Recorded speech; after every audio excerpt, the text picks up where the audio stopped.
Sir. ஐயோ sir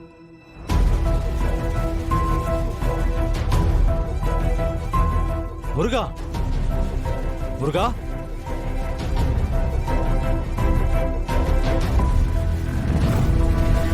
முருகா வா. முருகா நீ என்ன பண்ணிட்டு இருக்கீங்க? வா.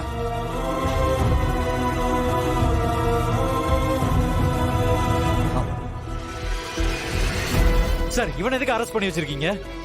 இவனை காணோட சொல்லி அவங்க குடும்பமே அல்லோல் பட்டு கிடக்கு. முதல்ல அவனை ரிலீஸ் பண்ணுங்க. போங்க. சார் பொறுமையா இருங்க சார். யோ என்னையா பொறுமையா இருக்கிறது? எந்த தப்பு செய்யாத ஒரு அப்பாவியா? வாய் பேச முடியாது, காதும் கேட்காது, அந்த ஆளை போய் அரெஸ்ட் பண்ணி வச்சிருக்கீங்க.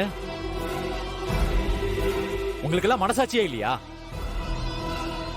சார் நீங்க அனுப்புன ஆள் தான் சார் இவரு. புரியல சார் உங்க தம்பி கேஸ்ல நீங்க அனுப்பி வச்ச பையன் தான் சார் இவரு.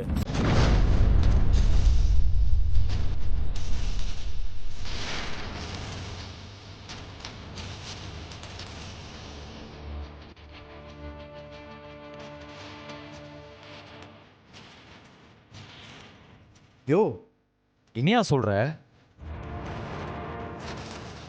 நான் ஒன்னும் இவனை அனுப்பி வைக்கலையே.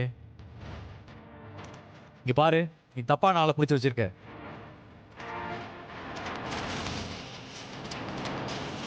இங்கேயும் தப்பு நடந்திருக்கு. முதல்ல அவனை ரிலீஸ் பண்ணு போ. எஃப்ஐஆர் போட்டாச்சு, ஆன்லைன்ல பதிவும் பண்ணியாச்சு. இனி மாத்த முடியாது சார். யோ மாத்த முடியலன்னா எஃப்ஐஆர் டெலீட் பண்ணு.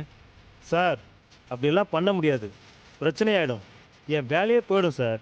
கோர்ட்டில் ப்ரொடியூஸ் பண்ணி ஆகணும் சார். எனக்கு வேற வழியே இல்லை சார். தயவு செஞ்சு புரிஞ்சுக்கங்க சார். யோ என்ன விளையாடிட்டு இருக்கியா? என் குடும்பத்தில் இருக்கிற ஒருத்தனை அரெஸ்ட் பண்ணி உள்ள வச்சுட்டு சட்டம் பேசிக்கிட்டு இருக்க. முதல்ல ரிலீஸ் பண்ணு. யார் என்னெல்லாம் விசாரிக்க மாட்டீங்களா? போ. சார் நீங்க சொன்ன வார்த்தைனால தான் அவரை லாக்அப்ல வச்சிருக்கேன். இப்போ நீங்களே மாத்தி பேசினா நான் என்ன சார் பண்றது? டேய் இங்க பாரு, அதெல்லாம் எனக்கு தெரியாது. முதல்ல அரெஸ்ட் பண்ண ஆளை ரிலீஸ் பண்ணு. மத்த பிரச்சனையெல்லாம் அப்புறம் பாத்துக்கலாம்.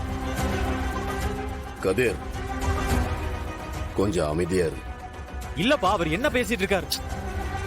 நான் பேசிக்கிறேன், நீ கொஞ்ச நேரம் வெளியேறு. இல்லப்பா. ஓடா போன்னு சொல்றேன்ல.